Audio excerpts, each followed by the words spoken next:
সহসা গুরুম গুরুম বন্দুকের আওয়াজ শুনে আমরা ঘাবড়ে গেলাম। যে সন্ন্যাসী আমাদেরকে এই তাঁবুতে ঢুকিয়ে দিয়ে গেছিলেন তিনি একটা মশাল হাতে দৌড়ে এসে বলে গেলেন, आप लोग रात में तांबू के बाहर में मत निकले। एक पल नेकड़े तांबू का पास आए थे। सिपाही ने गोली छोड़ा। डरने का कोई बात नहीं, मां नर्मदा जी का कृपा में हम लोग का कुछ हानि नहीं पहुंचाएगा। এই বলেই তিনি চলে গেলেন।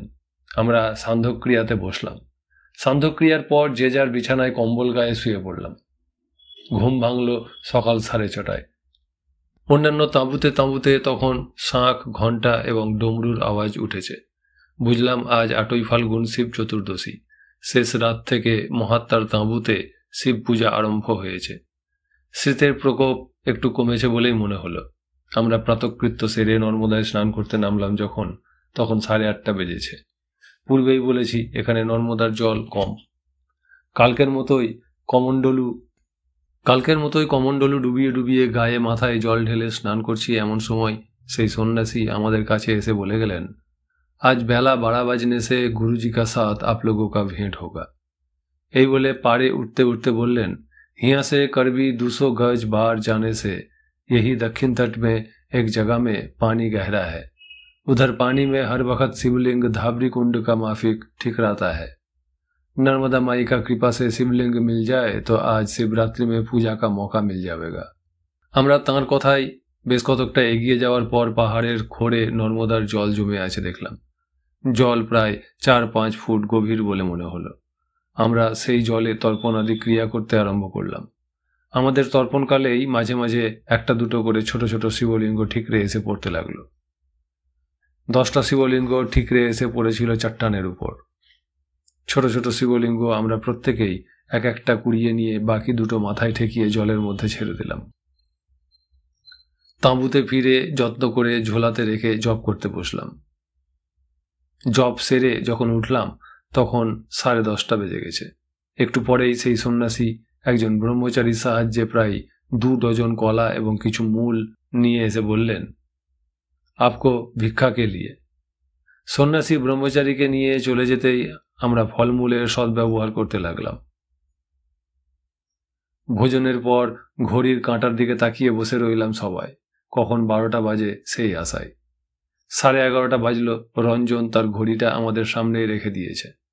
12টা বাজতে মিনিট 2 বাকি। আমরা সকলেই তাঁবু থেকে বেরিয়ে পড়লাম। বৈখানস মুনির তাঁবুটি যেখানে, তার উপরভাগে অনেক উঁচুতে পাহাড়ের উপর একটা বিশাল বটগাছ চোখে পড়ল। বহুকালের বটগাছ, তার প্রকাণ্ড শাখা প্রশাখা। গতকাল আসার পরে এই সন্ধ্যার অন্ধকার নেমে এসেছিল, কাজেই চোখে পড়েনি। আজ সকালে হয়তো আলতোভাবে দেখেছিলাম, কিন্তু ভালো করে লক্ষ্য করিনি। আজ লক্ষ্য করতেই দেখতে পেলাম এই বিশাল বটের ঝুড়ি বহু দূর পর্যন্ত ছড়িয়ে পড়েছে। বহু পুরাতন বলে ঝুড়িগুলোই মোটা হয়ে গেছে। মূল শিকড়গুলো নর্মদা তটের উপরে পাথরের গা বেয়ে নেমে নর্মদা জলের রস টেনে নিতে নিতে তার কূলের উপর যেন দাঁড়িয়ে আছে। বটগাছের ছায়া এসে পড়েছে সাধুর তাঁবুর উপর। সূর্য তখন মধ্য গগনে। মাধ্যন্দিন সূর্যকে প্রণাম করে সাধুর তাঁবুর ভিতর ঢুকবার উদ্যোগ করছি, সহসা নাসিকায় একই অপূর্ব সুবাস। ঘ্রাণেন্দ্রিয়ের সাহায্যে যেন এক ঘনীভূত আনন্দ মস্তিষ্কের কুহরে কুহরে প্রবেশ করে মুহূর্তে আমার সমস্ত সত্তাকে আনন্দ শিহরণ কণ্টকিত করে তুলল। সে অনুভব যেন আমাকে একটা সুখ সমুদ্রের মধ্যেই ডুবাতে যাচ্ছে। সমস্ত ইন্দ্রিয় শিথিল, মস্তিষ্ক নিষ্ক্রিয়ভাবে সেই সুধাসারে ডুবে যেতে চায়, কিন্তু সর্বাবস্থায় সজাগ আমার সত্তা কারণ অনুসন্ধিৎসু মন তাতেই মগ্ন হতে চাইল না। কোথা হতে এই সুগন্ধ আসছে তা বুঝবার জন্য একবার বৈখানস মুনির তাঁবুর ভিতরটা, একবার সেই উপরের বটগাছের দিকে পুনঃ পুনঃ তাকাতে লাগলাম। গন্ধটা সুপরিচিত, যেন ভালো জাতের বহু গোলাপ ফুল অতি নিকটেই আছে। কিন্তু তার সম্ভাবনা কোথায়? এই পাহাড়ি জায়গায় গোলাপ ফুল কোথা হতে আসবে? তাঁবুর ভিতর একটা বড় তাম্রকুণ্ডে একটা বড় বাণলিঙ্গ।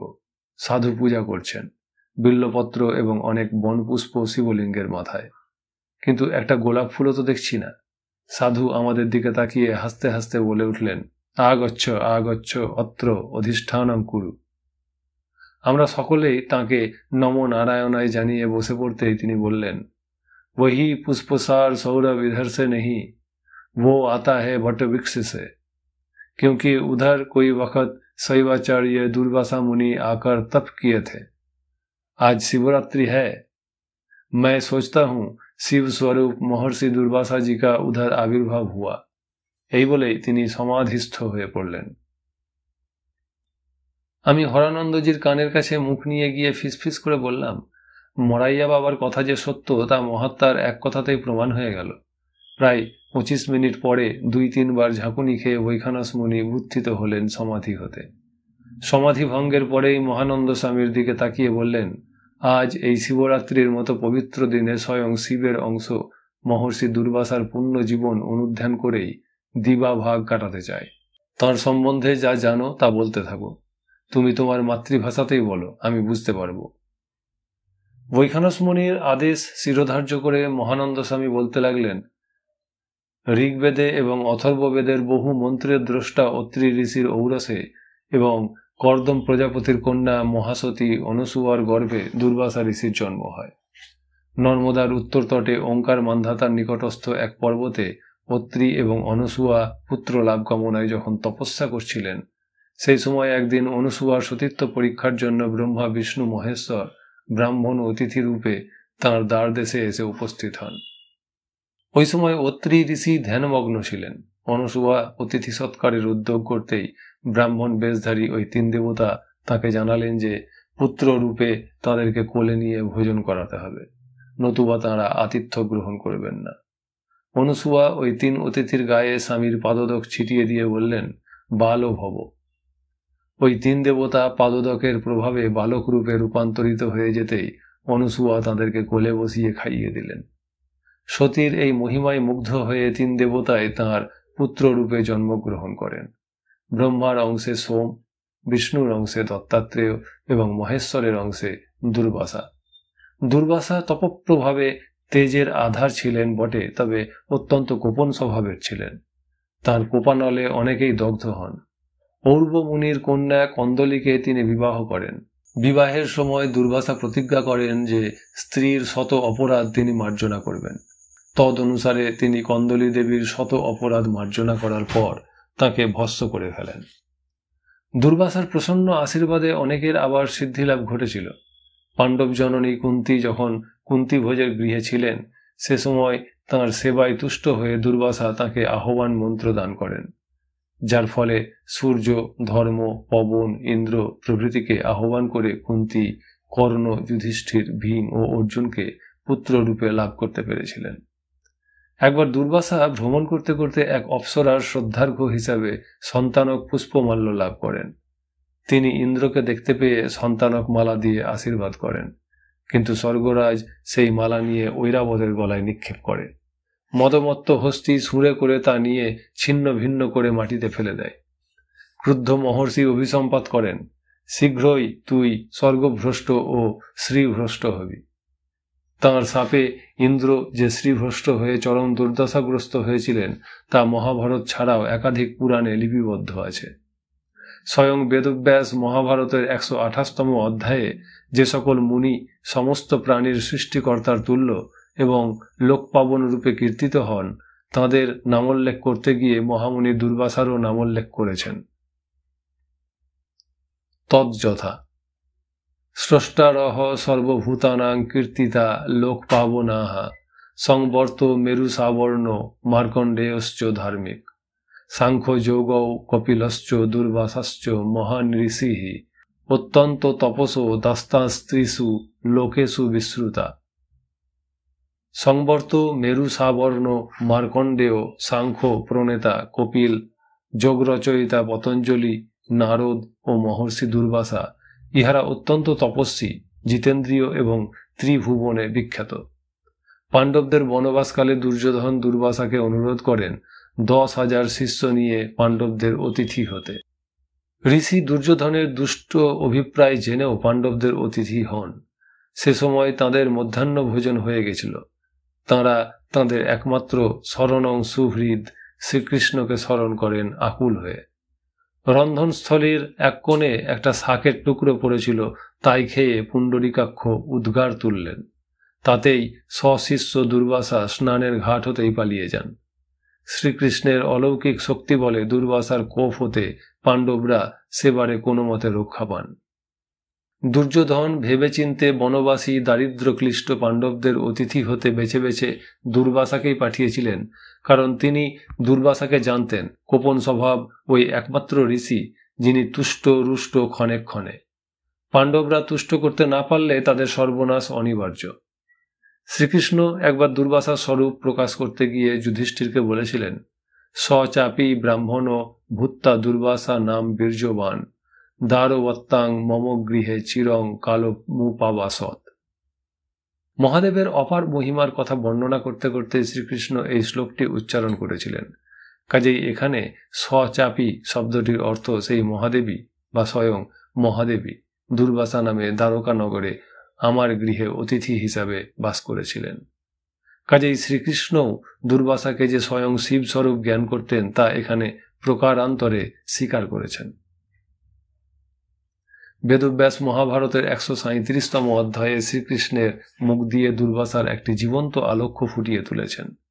শ্রীকৃষ্ণ পুত্র প্রদ্যুম্নকে বলেছিলেন, অবসন মদগৃহে তাত ব্রাহ্মণ হরিপিঙ্গলহ চিরবাসী বিল্লদণ্ডী দীর্ঘশ্মশ্রুহু কৃশ মহান দীর্ঘেভ্যশ্চ মনুষ্যেভ্য প্রমাণাদধিকে ভুবি সহ সৈরং চরতে লোকান যে দিব্যা যে চ মানুষাহা। বৎস, একবার আমার ঘরে পিঙ্গলবর্ণ কৈপিনধারী বিল্লবৃক্ষের দণ্ড ধারণকারী দীর্ঘশ্মশ্রু কৃষকায় এবং জগতের দীর্ঘকায় মানুষদের মধ্যে দীর্ঘতম এক ব্রাহ্মণ বাস করেছিলেন। তিনি ইচ্ছানুসারে স্বর্গে এবং মর্তে বিচরণ করতে পারতেন। তিনি পথে প্রান্তরে সভায় একটি গাথা গেয়ে বেড়াতেন, আমি দুর্বাসা, কে আমাকে তার গৃহে স্থান দিতে পারবে? ইমাং গাথাং গায়মানশ্চত্বরেষু সভাসু চ দুর্বাসং বাসয়েত কো ব্রাহ্মণং সৎকৃতং গৃহে। কোনো প্রাণী অত্যন্ত অল্প অপরাধ করলেও দুর্বাসা তাঁর উপর ক্রুদ্ধ হয়ে থাকেন। আমার এই প্রকৃতি জেনে কে আমাকে আশ্রয় দিতে ইচ্ছা করে? কোনো মতেই আমার ক্রোধের সঞ্চার করা চলবে না।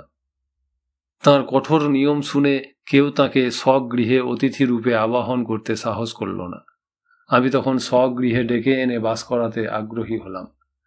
ম স্ম ভুঙ্ক্তে সহস্রাণাং বহু নামন্য মে কদা একদা সোহল কপং ভুঙ্ক্তে ন চৈবইতি পুনর্গৃহান অকস্মাচ্চ প্রহসতি তথকস্মাৎ প্ররোদিতি ন চাস্য বয়সা তুল্যহ পৃথিব্যাম ভবত্তদা। দুর্বাসা এককালেই বহু সহস্র লোকের ভোজ্য ভোজন করতে পারতেন এবং কখনও বা অত্যল্প আহার করতেন। ভোজনের পর আচমন করবার জন্য বাইরে গিয়ে আর ফিরে আসতেন না। তিনি বিনা কারণে হাসতেন, বিনা কারণে কাঁদতেন। তৎকালে বয়সে তাঁর তুল্য প্রবীণ কেউ ছিলেন না। তিনি শোয়ার ঘরে শয্যার আস্তরণ, বস্ত্র এবং কন্যাগণের চিত্রপট সকল দগ্ধীভূত করে চলে যেতেন। একদিন তিনি কৃষ্ণের কাছে গরম পায়েস খেতে খেতে সেই অতুষ্ণ পায়েস তাঁর সর্বাঙ্গে লেপন করে দিতে বলেন। ব্রাহ্মণের প্রতি ভক্তিবশত তাঁর পদতল ছাড়া সর্বাঙ্গে পায়েস লেপে দিলাম। সেখানে রুক্মিণী দাঁড়িয়েছিলেন। সহসা দুর্বাসা সেই গরম পায়েস রুক্মিণীর সর্বাঙ্গে লেপন করে দিয়ে তাঁকে হিড়হিড় করে টেনে নিয়ে গিয়ে রথে চড়ালেন এবং বেত্রাঘাত করতে করতে রথ চালিয়ে নিয়ে যেতে হুকুম করলেন। রুক্মিণী যথাসাধ্য রথ চালাতে চালাতে ক্লান্ত হয়ে পড়লেন। রুক্মিণীকে ক্লান্ত দেখে আরও জোরে কষাঘাত করতে থাকেন দুর্বাসা। রুক্মিণীর এই দুর্দশা দেখে যদুবংশীয় বীররা অত্যন্ত ক্রুদ্ধ হয়েছিলেন, কিন্তু হাত জোর করে তাঁদেরকে শান্ত করলাম। ওই সময় তিনি রথ থেকে নেমে দক্ষিণ দিকে চলে যাওয়ার জন্য দৌড়াতে আরম্ভ করতেই আমি ছুটে গিয়ে তাঁর পায়ে পড়ে মিনতি জানাতে থাকলাম। তখন তিনি তুষ্ট হয়ে বললেন, কৃষ্ণ, তুমি স্বভাবতই ক্রোধ জয় করে ফেলেছ। আমি তোমার কোনো অপরাধ দেখতে পাইনি, এই জন্য তোমাকে বর দিচ্ছি। যতকাল মানুষের অন্যের আকর্ষণ থাকবে ততদিন তোমার উপরেও তাদের আকর্ষণ থাকবে। ত্রিষু লোকেষু তবেচ্চ বৈশিষ্ট্যং প্রতিপৎসে সুপ্রিয় সর্বলোকস্য ভবিষ্যসি জনার্দন। হে জনার্দন, তোমার বৈশিষ্ট্য এবং কীর্তি জগতে ঘোষিত হবে, তুমি সমস্ত লোকের অত্যন্ত প্রিয় হবে। পরে তিনি রুক্মিণীকেও আশীর্বাদ করে বললেন, শোভনে, তুমি নারী সমাজে এমনকি কৃষ্ণের 16,000 পত্নীর মধ্যে তুমি সর্বোত্তমা হবে। নত্তাং জরা বা রোগ বা বৈবন্যং চাপি ভাবিনী স্প্রক্ষন্তি পুণ্যগন্ধা চ কৃষ্ণ মারাধৈষ্যসি। সৎস্বভাবে জরা রোগ বা বিবর্ণতা কখনো তোমাকে স্পর্শ করবে না, তুমি পবিত্র ও সৌরভশালিনী হয়ে কৃষ্ণের সেবা করতে পারবে। তারপর শ্রীকৃষ্ণকে বললেন যে পদতল বাদ দিয়ে তুমি সর্বাঙ্গে পায়েস লেপন করেছো বলে আমি দুঃখিত হয়েছি। পদতল ছাড়া সর্বাঙ্গই তোমার দুর্ভেদ্য হবে।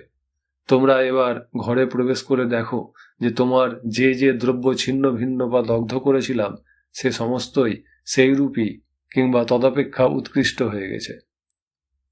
শ্রীকৃষ্ণ প্রদ্যুম্নকে দুর্বাসা চরিত্র বর্ণনা করতে গিয়ে বলেছিলেন, প্রবিষ্ট মাত্রশ্চ গৃহে সর্বং পশ্যমি তন্নবম যদ্ভিন্নং যচ্চ বৈ দগ্ধং তেন বিপ্রেণ পুত্র।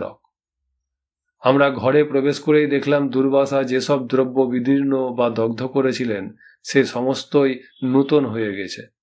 দুর্বাসার আশীর্বাদে কৃষ্ণের পদতল ছাড়া যে সর্বাঙ্গ সুন্দর শোভন এবং দুর্ভেদ্য হয়েছিল তার প্রমাণস্বরূপ আমরা পরে দেখি যে ব্যাধের বাণ কৃষ্ণের পদতলে বিদ্ধ হয়ে তাঁর মৃত্যু ঘটায়।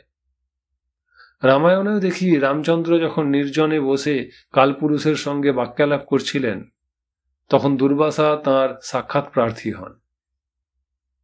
কালপুরুষের কাছে রাম প্রতিজ্ঞা করেছিলেন যে তাঁদের আলাপকালে কোনো তৃতীয় ব্যক্তি উপস্থিত হলে তাকে মৃত্যুবরণ করতে হবে।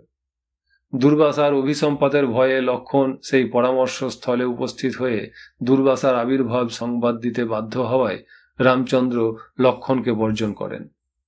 এই সমস্ত বিবরণ থেকে এইটাই প্রমাণিত হয় যে মহাতেজা দুর্বাসার ভয়ে মানুষ তো ছাড়, দেবতা এমনকি অবতার কল্প মহাবীররাও ভয়ে থরথরি কম্পমান হতেন। যতক্ষণ মহানন্দ স্বামী দুর্বাসা বিষয়ে আলোচনা করছিলেন ততক্ষণ বৈখানস মুনি চোখ বন্ধ করে এক মনে শুনে যাচ্ছিলেন। মহানন্দ স্বামী নীরব হতেই তিনি নির্নিমেষ দৃষ্টিতে মহানন্দ স্বামীর দিকে মিনিট খানিক তাকিয়ে বলে উঠলেন,